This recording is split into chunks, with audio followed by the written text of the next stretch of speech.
প্ৰিয় বন্ধু বান্ধৱীসকল, মোৰ অন্য এটি ভিডিঅ'লৈ আপোনালোকক আকৌ এবাৰ স্বাগতম। আজি আকৌ এই দোকান আহি পালোঁ, পাই আহি ভগৱানক সেৱা জনাই মই এয়া নিজৰ কাম আৰম্ভণি কৰিবলৈ পাইছোঁ। আৰু আজি দোকানত কিনো কৰিলোঁ আপোনালোকক দেখাই আছোঁ। আৰু এইযোৰ কাপোৰ দেখিছেনে?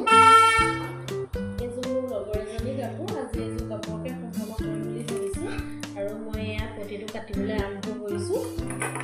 এইযোৰ বোৱা কাপোৰ হয়, বহুত মৰম লাগিছে নহয় নে কাপোৰযোৰ। আচলতে আমি নামঘৰ মন্দিৰ এনেকুৱাবিলাকলৈ যাবলৈ কাপোৰযোৰ বহুতেই ধুনীয়া নহয়।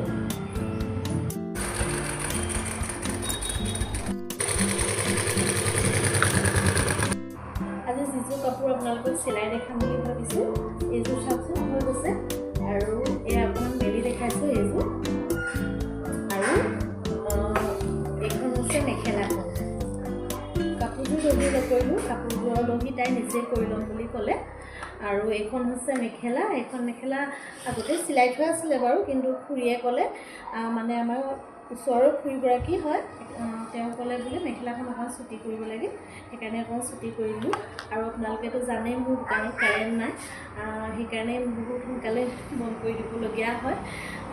বেছি কাম কৰিব নোৱাৰোঁ, মই যিখিনি পাৰোঁ সিমানেই কৰোঁ। আৰু আজি ভিডিঅ'টো ইমানতে সামৰিলোঁ। যদি ভাল লাগে লাইক আৰু ছাবস্ক্ৰাইব কৰি ল'ব।